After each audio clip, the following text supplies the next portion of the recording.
네, 안녕하세요. 네, 요양보 개론의 제 세 번째 시간, 요양보 관련 제도 및 서비스 세 번째 시간인데요. 저번 시간에는 장교양보험 제도가 어떻게 운영이 되는지에 대한 총 정리 이해를 돕고자 해드렸고요. 간단하게. 네, 두 번째 시간에는 우리 장교양 보험 제도를 이용할 수 있는 대상자는 누구인가? 대상자가 또 되기 위해서는 어떠한 절차를 밟아야 되느냐에 대한 설명을 해드렸어요. 그래서 저번 시간 거 또 들으시려면 구독을 눌러주시고, 쭉 재생 목록을 보시면은 순서대로 제가 올려놨으니까 참고해서 보시고요. 이번 시간에는 제번 선생님들 세 번째 시간 등급을 받으셨어요. 이제 대상자가 되셨어요. 그러면 이 대상자가 모두가 똑같은 게 아니라 이제 장교양 등급을 받습니다. 장교양 등급이 나오는데 누가 1등급이고 누가 인지지원 등급인가. 네, 어떤 차이가 있냐면요. 등급별로 차등적으로 월 한도액이라는 게 부여가 돼요. 그래서 이 월 한도액 범위 내에서 장기 요양 서비스를 받을 수가 있습니다. 그래서 1등급이 될수록 월 한도액은 가장 많고요. 가장 많기 때문에 방문 요양으로 예를 들면은 더 요양보호사님이 일할 수 있는 시간이 더 많아지겠죠. 그렇게 이해를 하시면은 될 거예요. 그래서 1등급에서 2등급 어르신들은 하루에 4시간씩 가능하고요. 방문 요양을 할 때는 3, 4, 5등급 어르신은 하루에 3시간씩 가능합니다. 그러면 1등급을 받으신 어르신들은 어떤 어르신들이냐? 한번 상태를 읽어보겠습니다. 심신의 기능 상태 장애로 일상생활에서 전적으로 다른 사람의 도움이 필요한 자, 전적으로 다른 사람의 도움이 필요한 자 1등급입니다. 점수로는 95점 이상이고요. 95점 이상이라는 것은 95점을 포함한 숫자예요. 네, 95점을 받으면 1등급이신 거고요. 그 다음에 2등급을 보시면 심신의 기능 상태 장애로 일상생활에서 상당 부분 다른 사람의 도움이 필요한 자. 네, 상당 부분 다른 사람의 도움이 필요한 자 2등급입니다. 상당 부분 다른 사람의 도움이 필요한이라는 단어가 나오면 2등급이라면 보시면 되고요. 점수는 75점 이상, 95점 미만을 얘기를 해요. 95점 미만인 거는 미만이란 얘기는 그 숫자가 포함이 되지 않는 거예요. 95점을 받으면 위에 1등급이 된다고 말씀을 드렸죠. 그 다음에 장교양 3등급 심신의 기능 상태 장애로 일상생활에서 부분적으로 다른 사람의 도움이 필요한 자, 부분적으로 다른 사람의 도움이 필요한 자는 3등급입니다. 점수는 75점 이상, 75점 미만.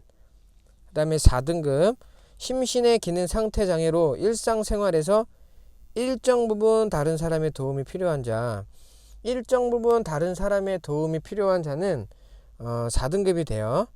점수로는 51점 이상, 60점 미만이 됩니다. 그 다음에 장교양 5등급 치매 대상자 노인장교양보험령 노인장기요양보험법 시행령 제2조에 따른 노인성 질병의 한정함 점수는 45점 이상 51점 미만이 나오면 5등급인데요. 여기서 45점 이상 51점 미만은 다른 등급이랑도 점수가 똑같아요. 선생님 다음에 할 텐데 1등급에서 5등급을 받지 못하시는 어르신들 중에 등급 외 판정이라고 등급 외 등급이라고 A, B, C 등급이 있거든요. 여기 등급 외 A 등급을 받은 어르신도 45점 이상 51점 미만 똑같아요. 근데 예를 들어 우리 옆집의 할머니는 45점으로 A 등급을 받았어요. 근데 우리 할머니는 45점으로 5등급을 받았어요. 5등급을 받으면 장교양 서비스가 가능하고요. A 등급을 받으면 장교양 서비스를 받을 수 없거든요. 그러면 점수는 같은데 누구는 A고 누구는 5등급이 받은 이유는 어떤 것 때문이죠? 치매 대상자입니다. 치매로 진단을 받았다고 하시면은 이 점수에 포함이 되면 5등급이 되고요. 치매는 없고 점수만 45점에서 51점 미만이다. 그럼 A등급이 되시는 거예요. 건강보험공단에서는 의료보험도 하기 때문에 어르신 성함이란 주민번호를 치면 어르신이 받은 진단명 또 약 처방 받으신 내용을 다 확인할 수가 있어요. 그리고 5등급 저번 시간에 장교양 인정 신청 절차에서 의사 소견서 내는 절차가 있다고 했죠. 이 5등급 어르신 받는 어르신들은 의사 소견서 양식이 좀 달라요. 그리고 이 의사 소견서를 써줄 수 있는 의사 선생님도 아무나 써줄 수 있는 게 아니라 치매 교육을 이수하신 의사 선생님만 이 5등급 어르신 의사 소견서를 받을 수가 있습니다. 그리고 또 5등급 어르신 집에 케어할 수 있는 요양보호사는 누가 선생님들이 자격증을 땄어요. 그럼 바로 이 5등급 어르신을 케어할 수 있을까요? 네, 없습니다.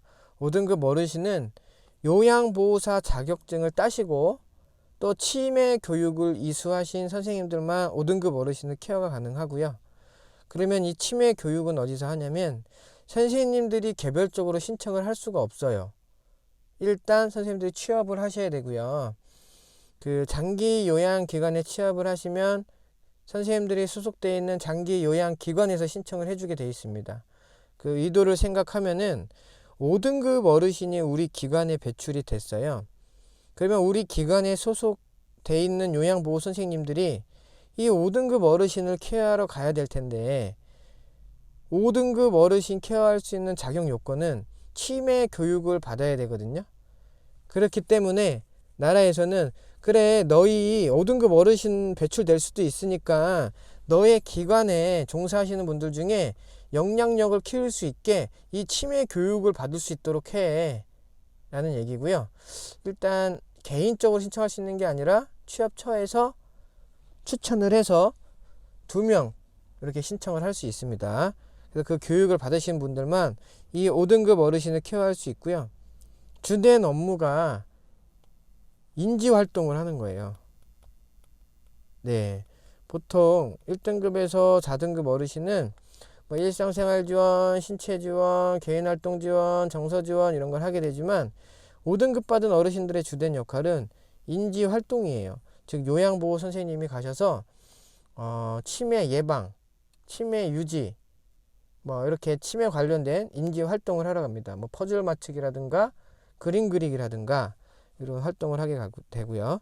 그 다음에 인지지원 등급. 인지지원 등급은 45점 미만을 받고요. 치매 진단을 받은 어르신들은 인지지원 등급을 받습니다. 이렇게 선생님들이 1등급에서 인지지원 등급을 받아야 된다. 어르신들이. 그래야 장기요양 서비스를 받을 수 있다. 그러면 등급을 받으셨어요. 등급을 받으면 마번 판정 결과 통보가 합니다. 공단에서 등급 대상자로 선정이 됐습니다. 그러니까 증빙 서류를 줄게요. 그러니 교육 받으러 오세요 라고 판정 결과를 우리 보호자한테 통보를 하고요. 한번 읽어 보겠습니다. 공단은 장기요양 등급, 장기요양 급여의 종류 및 내용이 담긴 장기요양 인정서와 적절한 서비스 내용, 횟수 비용 등을 담은 표준장기 이용 계획서를 수급자나 보호자에게 제공한 후 서비스 이용에 대해 교육한다. 네, 이 장기요양 서비스를 받으려고 하면 거기에 대한 대상자 선정된 증빙 자료가 장기요양 인정서가 있고요. 그 다음에 표준 장기 이용 계획서를 줄 거예요. 교재에는 안 나와 있지만 복지용구 급여 확인서라는 것도 이 3가지를 줍니다. 그래서 장기요양 인정서와 표준장기 이용 계획서를 주면서 어떻게 서비스를 이용하고 본인 부담금은 얼마가 납부가 될 거예요 라는 공단에서 간단하게 교육을 실시를 하죠. 그리고 공단에서 내가 가서 이 등급 받은 서류를 찾아올 수 없다고 하면 등기로 보내달라고 하면 집으로 등기로 보내주고요. 그렇다고 하면 공단에서 간단한 교육을 받을 수는 없습니다. 네. 그리고 이 등급을 받게 되면 유효 기간이라는 게 있어요. 즉 등급이 영원토록 가지고 있는 것이 아니라 유효 기간이 끝나면 만료가 되면 이 등급은 없어집니다. 그래서 갱신 신청이라는 걸 통해서 어르신 등급이 유지되든 향상이 되든 할 텐데, 이건 서비스 이용 지원 파트에서 다시 한번 더 다룰게요. 그래서 이 등급이 최소 1년이 나와요. 그리고 최장 4년이 나옵니다. 그러면 누가 1년이고 누가 4년이냐면 밑에 표를 한번 읽어볼게요. 유효 기간을 갱신할 때 갱신 직전 등급과 같은 등급으로 판정된 경우 1등급의 경우는 4년을 받습니다. 네, 즉 한번 예시를 읽어보면 2017년 7월에 1등급을 맞았어요.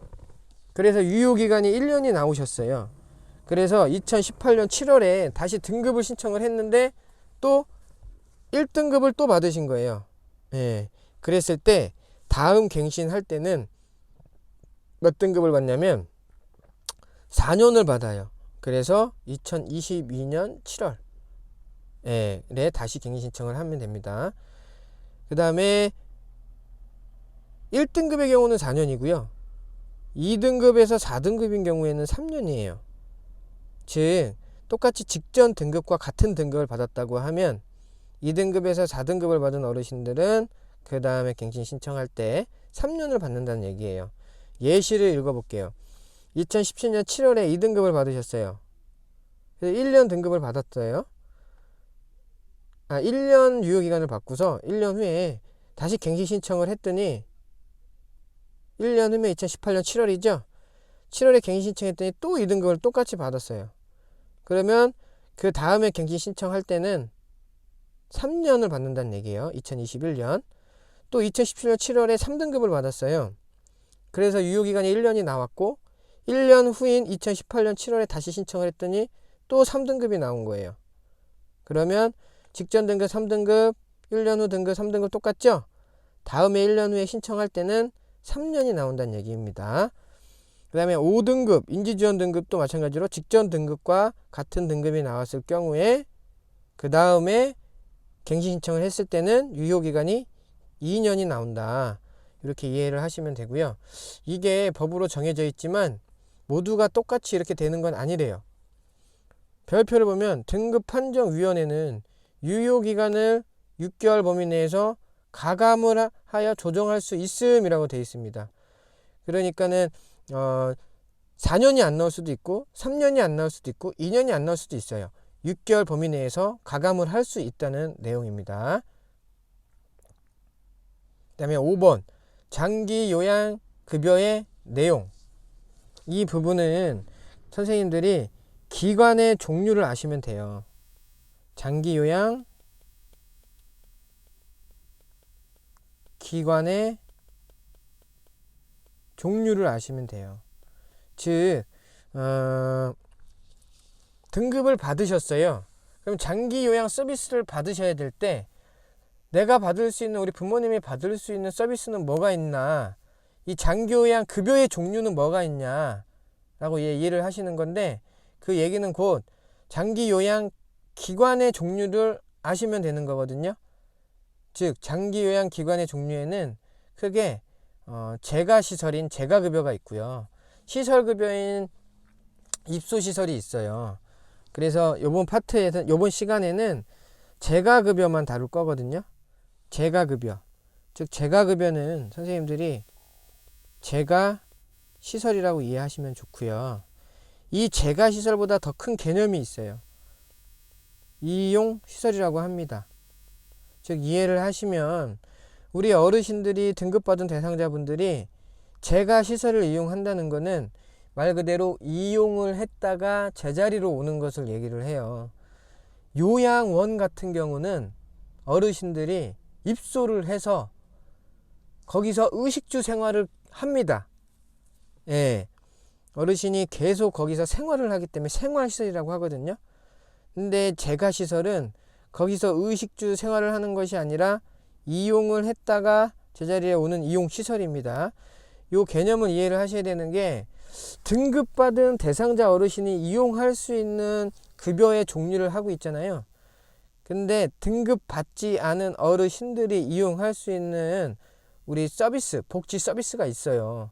다음 시간에 그 파트를 할 테지만 이 개념을 이해를 하시면 좀 이해하기가 쉽거든요. 그러니까 이용시설이다. 재가 시설보다 더 큰 개념은 이용시설이다. 이용하고 제자리에 온다. 라고 이해를 하시면 좋을 것 같고요. 이 재가급여는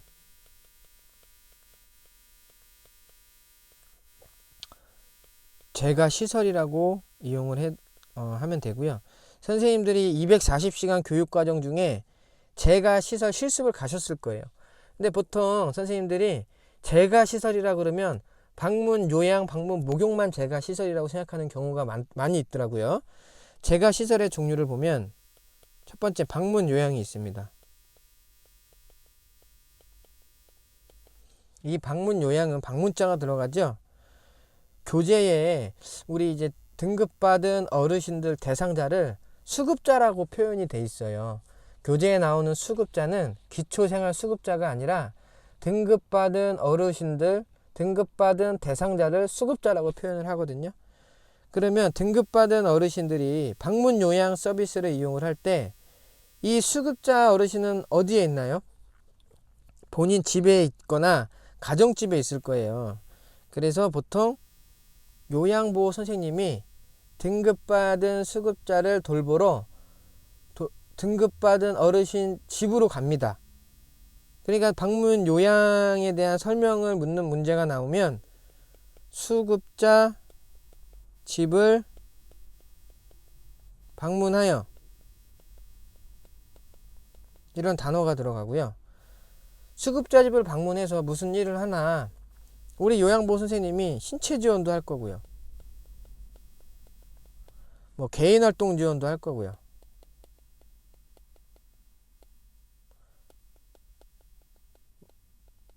여러 가지 해요. 신체 지원, 개인활동 지원, 뭐 정서 지원, 일상생활 지원 이런 걸 할 거란 말이에요.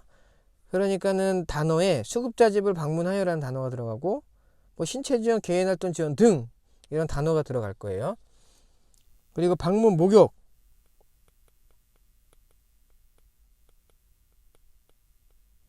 방문 목욕도 어르신이 어디에 있죠? 본인 집에 있습니다. 그래서 수급자 집을 방문하여 무슨 일을 하냐? 목욕을 시켜드려요. 목욕. 이런 단어가 들어갈 거예요. 그 다음에 방문 간호. 방문 간호도 어르신이 어디에 있죠? 본인 집에 있습니다. 그래서 수급자 집을 방문하여 라는 단어가 똑같이 들어가고요. 간호라는 단어가 들어갈 거예요. 이 방문 간호는 우리 요양보호 선생님이 하는 역할이 아니에요. 간호사 선생님이 하게 될 거고요. 그리고 또 주간보호, 야간보호가 있어요.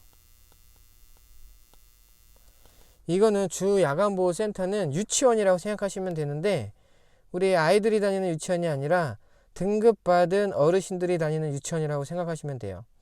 아침에 차가 옵니다. 차가 와서 우리 어르신 사는 곳으로 와서 차를 태워서 기관으로 모시고 가요. 그래서 기관에서 프로그램을 하고 또 저녁에 우리 어르신을 모셔다 드립니다. 집으로. 이게 주간 야간 보호인데 어르신이 어디에 있죠? 본인 집에 있나요? 기관으로 모시고 간다 그랬죠? 즉 기관에서 보호해 줍니다. 어르신을. 그래서 수급자를 기관에서 보호해 주며 이런 단어가 들어가요. 언제까지 보호해 주냐? 일정 시간 보호해 줍니다. 네, 일정 시간 보호해 줘요. 하루 종일 뭐 요양원처럼 뭐 거기서 주무시는 게 아니라 일정 시간 보호해 줘서 다시 집으로 모셔다 드려요. 그게 주 야간 보호고요. 그 다음에 단기 보호. 단기 보호도 우리 등급받은 대상자 수급자 어르신이 본인 집에 있는 게 아니라 기관에서 보호해 줘요. 그래서 수급자를 기관에서 보호해 주고 언제까지? 일정 기간 혹은 단기간 보호해 줍니다. 요런 단어가 들어갑니다. 그 다음에 복지용구라고 있어요.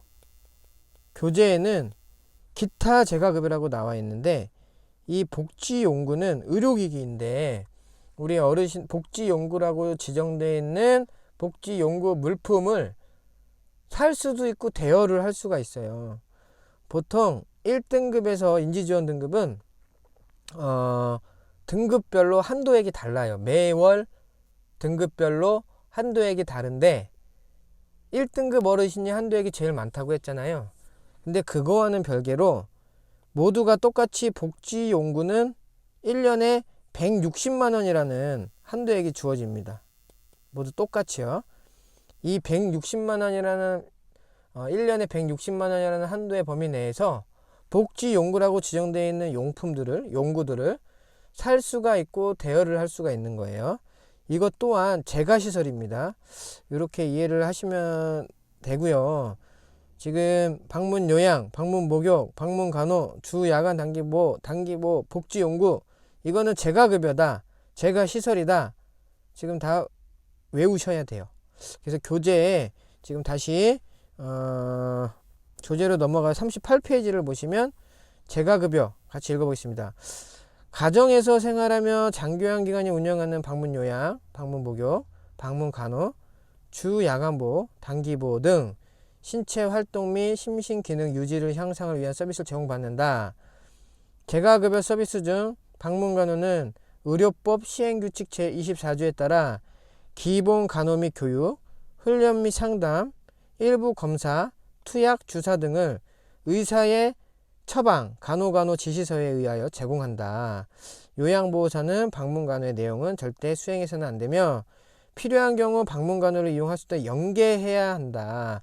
네, 연계해야 된다고 나와있죠. 방문간호는 우리 요양보호 선생님이 하는 역할이 아닙니다. 그래서 이 39페이지 이 표를 보시면 또 이 시설의 종류의 설명이 나와 있습니다. 교재에 있는 거는 다 짚고 넘어가 볼게요. 방문 요양, 장기 요양원이 수급자 가정 등을 방문하여 아까 말씀드렸듯이 우리 대상자 어르신 집을 방문한다고 했죠. 방문하여 신체활동 및 가사활동 등을 지원한다. 방문 요양입니다. 방문자라고 들어간 거는 무조건 수급자 가정 등을 방문하여 라는 단어가 있어요. 방문 목욕도 보면 장기 요양원이 목욕 설비를 갖춘 장비를 이용하여 수급자 가정 등을 방문하여 목욕 써있죠. 수급자 가정 등을 방문하여 목욕 이렇게 써있습니다. 방문 목욕의 방법은 좀 여러 가지가 있어요. 선생님들이 혼자 목욕시켜 드리는 것은 방문 목욕이 아니라 방문 요양의 신체 활동 지원 등의 목욕 도움에 들어가고요. 방문 목욕은 법적으로 2인 1조로 가게 돼 있어요. 2명이 가서 어르신을 목욕을 시켜 드리는데 차량을 이용해야 하는 차량 목욕이 있고요. 그 다음에 우리 어르신 집 가정 내 목욕이 있어요. 가정 내 목욕에서 욕조, 어르신이 입욕하는 시설이 있는 입욕 목욕을 하느냐, 아니면 그냥 입욕 시설이 아닌 목욕 의자를 통해서 목욕을 하느냐, 뭐 이런 방법들이 있고요. 만약에 목욕탕을 모시고 간다 해도 가능합니다. 근데 2명에서 같이 모시고 가야 돼요. 혼자 목욕을 모시고 가는 거는 방문 목욕이 아닙니다. 네, 그 다음에 방문 간호, 장기 요양원이 간호사 등의 의사, 한의사 또는 치과 의사 지시서 이하 방문 간호 지시서라 한다에 따라 수급자 가정을 방문하여 간호, 진료의 보조, 요양에 관한 상담 또는 구강위생 등을 제공. 네, 방문 간호도 방문자가 들어가 있기 때문에 수급자 가정 등을 방문하여라는 단어가 있고요. 간호라는 단어가 들어가 있습니다. 주 야간보호, 수급자를 하루 중 일정 시간 동안이라고 되어 있죠. 어디서? 장기요양 기관에서 보호해줘요. 그래서 가셔서 요양보호 선생님이 신체활동 지원 등 심신기능의 유지, 향상을 위한 교육과 훈련 등을 제공, 여러가지 프로그램을 합니다. 가면 그 다음에 단기보호도 수급자를 보건복지부령으로 정하는 범위 안에서 일정 기간 혹은 단기간 동안 장기요양 기간에 보호하여 신체 활동 지원 및 심신 기능의 유지, 향상을 위한 교육, 훈련 등을 제공한다. 단기 보호도 어르신 집이 아닌 기관에서 보호해주고 일정 기간, 단기간 보호해준다고 나와 있죠. 선생님들 지금까지는 이렇게 만약에 급여의 종류를 묻는 문제에서 제가 급여의 시설에 대해서 설명하는 부분이 있다고 하면 선생님들이 잘 고민하셔서 이해를 하시면 다 찾으실 수 있어요. 방문자 들어간 거는 수급자 집을 방문하여라는 단어가 들어갈 테고, 방문 목욕은 목욕자가 들어갈 테고, 방문 간호는 간호자가 들어갈 겁니다. 주 야간 보호도 일정 시간 기관에서 보호해 주는 거, 단기 보호도 일정 기간 혹은 단기간 기관에서 보호해 준다. 이렇게 이해를 하시면 되고요. 기타 재가급여는 복지용구라고 했어요. 아까 어르신 모두가 1년에 160만 원이라는 한도 범위 내에서 복지용구라고 지정되어 있는 용구를 제공을 받을 수 있어요. 살 수 있고 대여를 할 수 있습니다. 네, 요 부분은 다음에 한번 더 다룰게요. 네, 요 부분에 대해서도 설명드릴 부분이 많이 있는데 오늘은 이제 재가급여의 종류에 대한 부분만 하기 때문에 이렇게 선생님들이 이해를 하시면 될 것 같아요. 방문 요양, 방문 목욕, 방문 간호, 주 야간 보호, 단기 보호, 기타 재가급여는 복지 용구가 있다. 이렇게 이해를 하시면 됩니다. 그 다음에 밑에 표 제1-10 재가급여의 장단점. 네, 재가급여는 이용시설이라고 했죠. 어르신이 이용하는 이용시설이라고 했어요. 이걸 계속 강조하는 이유는 나중에 등급받지 못한 어르신들이 이용할 수 있는 복지 서비스 중에 이 이용 큰 개념을 이해하시면 좀 이해하기가 편하시거든요. 그래서 이용시설인 재가급여, 재가시설은 장점, 평소에 생활에 친숙한 환경에 지낼 수 있다. 어르신이 생활하고 있는 공간에서 서비스를 받잖아요. 또 다시 지부에 오셔서 이제 이용했다가 제자리에 오는 거니까 친숙한 환경에서 지낼 수 있고요. 사생활이 존중이 되고 개인 중심 생활을 할 수 있다. 네, 본인이 생활하던 공간이기 때문에 네, 사생활이 존중이 되고 본인 중심의 생활을 할 수 있는 게 장점의 반면에 단점은 의료, 간호, 요양 서비스가 단편적으로 진행되기 쉽다. 네, 그 요양보호 선생님이 보통 하루에 3시간씩 나가시거든요. 1등급, 2등급 어르신 4시간씩도 가능하지만 이렇게 일정 시간 서비스를 받기 때문에 그냥 의료에 대한 거, 간호에 대한 거 이런 거는 뭐 요양 서비스가 단편적으로 진행되기 쉽고요. 기급한 상황에 신속하게 대응하기가 어렵습니다. 선생님들이 취업을 했어요. 그래서 가정으로 가셨는데 어르신이 위급 상황이 왔어요. 그러면 선생님들은 119에 전화할 테고 선생님들이 속한 기관에 보고를 해야 될 테고 또 가족한테도 알려야 되잖아요. 혼자서 선생님들이 신속히 대응을 해야 되는 부분인데 이런 부분이 좀 어렵다. 예, 만약에 시설 같은 경우에는 여러 선생님들이 있기 때문에 혼자가 아니라 또 아무래도 대처하기가 쉽죠. 그래서 이번 시간에는 이렇게 재가급여에 대해서 했습니다. 네, 재가급여에 대해서 다시 선생님들이 재가급여를 이해를 한다고 하면 재가급여는